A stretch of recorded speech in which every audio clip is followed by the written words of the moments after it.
vous êtes bel et bien nombreux devant vos postes téléviseurs pour suivre 10 minutes de coaching. Je vous dis bonjour. Aujourd'hui, on reçoit pour vous le pasteur Grace Alberti Nganga, dit la grâce de l'Éternel du Congo-Brazzaville. Suivez.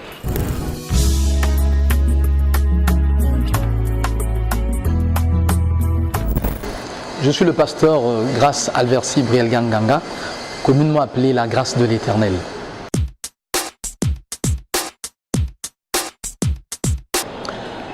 On dirait que nous l'avons débuté un peu plus tardivement, notamment en 2011, par le fait d'une circonstance.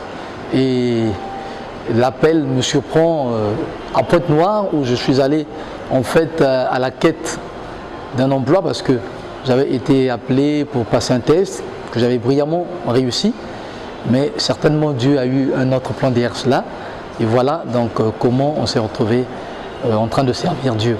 Quoique avant nous servions déjà Dieu, mais là-bas c'était de façon un peu plus appuyée parce que pour la petite anecdote, le pasteur qui m'avait reçu à Pointe-Noire, qui représentant donc notre communauté à Pointe-Noire, était parti en mission au Gabon et il est parti pour ne plus revenir jusqu'à aujourd'hui. Il a battu une œuvre là-bas, mais donc en son absence, c'est alors qu'on s'y est mis dans l'œuvre de Dieu et nous avons compris que la paix nous y attendait et voilà comment tout est parti. Non, on ne parlerait pas d'ambition déjà parce que j'ambitionnais autre chose. J'ai eu la grâce de faire des études de droit et donc j'ai fini mes études et j'avais déjà travaillé et donc comme j'ai dit, pour moi c'était pas du tout l'œuvre qui m'intéressait, mais les pensées des hommes sont différentes de celles de Dieu. Et c'était véritablement un appel qui m'a surpris et contre lequel du reste j'ai résisté assez longtemps parce que je n'avais pas une très bonne idée de la vie des pasteurs, une petite appréhension, mais en tout cas c'est vraiment un appel qui m'a surpris et voilà comment je me suis mis.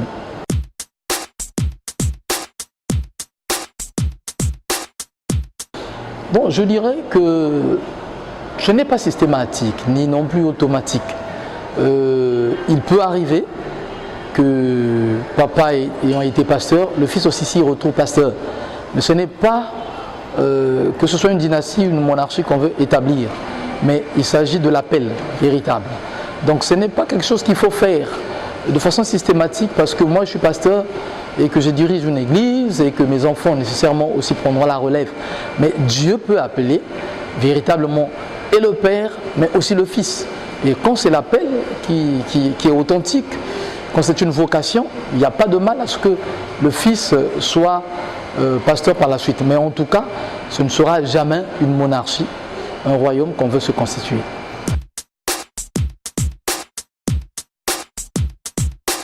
Là-dessus, je dirais peut-être pas ce que je penserais, mais je voudrais plutôt puiser dans les Écritures, dans la parole de Dieu, où nous n'avons point d'exemple précis du ministère de la femme.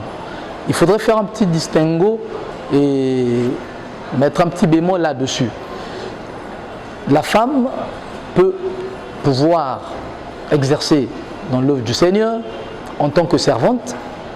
Donc en tant que servante, elle peut enseigner. Elle peut enseigner dans un cadre qui est tout à fait précis. Mais lorsque nous parlons du ministère, alors, en tout cas, je ne trouve pas d'exemple qui puisse étançonner cela dans la parole de Dieu. Parce que Jésus-Christ lui-même, qui connaît mieux que tout le monde ce que c'est que son œuvre, vous remarquerez qu'il était entouré de plusieurs femmes autour de lui. Les maris de Magdala, les Marie-Jeanne, Marie mère de Jésus, des gens qui le connaissaient, qui l'ont côtoyé.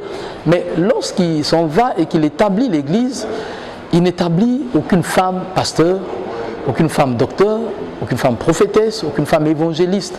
Et donc simplement, sans vouloir m'en prendre à qui que ce soit, je dis ce qui est dans la parole de Dieu, je lis ce qui est la parole de Dieu, et je dis que je n'ai pas d'exemple dans la parole de Dieu du ministère réel des femmes. Quoique les femmes sont des servantes qui sont même puissantes, des grandes messagères dans l'œuvre du Seigneur et sur lesquelles Dieu et l'Église est en train de compter.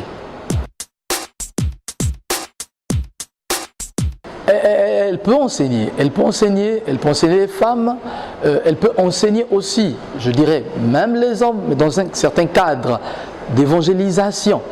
Parce que c'est cet exemple-là qui est souvent mis en exergue, apporter la bonne nouvelle à ceux qui étaient les disciples de Jésus-Christ, les Pierre, qui étaient des hommes. Dans ce cadre-là, elle peut prendre sa Bible, aller partout, rencontrer des hommes, évangéliser, faire cela. Mais on ne parlerait pas du ministère, parce que la femme est appelée dans le ministère à être conduite par un ministre principal, par un homme.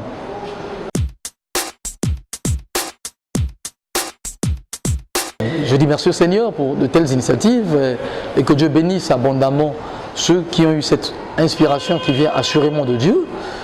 Ça permet à ce que certains hommes aussi se découvrent, qu'ils soient plus connus, qu'ils apportent aussi également le message que Dieu leur a donné, parce que les messages sont tout aussi particuliers, quoi que nous soyons tous dans cette grande commission qui est d'annoncer le salut. Donc merci et que Dieu bénisse tous ceux-là qui sont en train de nous suivre partout dans le monde, parce que nous croyons que cette émission gagnera aussi les confins du monde autant que l'évangile est en train d'en gagner.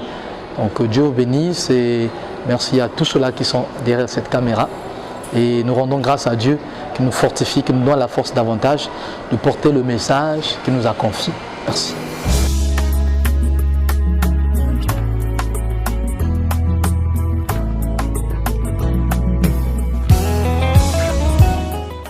Ok, nous disons donc merci à l'agence Universal Media qui a réalisé cette émission 10 minutes de coaching afin de permettre aux hommes de Dieu, quels qu'ils soient, de pouvoir s'illustrer là, de pouvoir communiquer et de faire aussi entendre leur voix, parce que généralement on oublie ou on méconnaît les coulisses de ce qui se passe dans la vie des hommes de Dieu, mais en tout cas que Dieu bénisse ceux qui ont eu cette inspiration et que cette agence soit arrosée de toutes sortes de grâces et que cette voix qu'ils ont voulu élever porte partout dans le monde, parcourt la terre et que Dieu l'accompagne. Donc merci à ceux qui sont derrière la caméra, merci au président, au directeur de cette agence et à toute son équipe, que Dieu vous bénisse abondamment.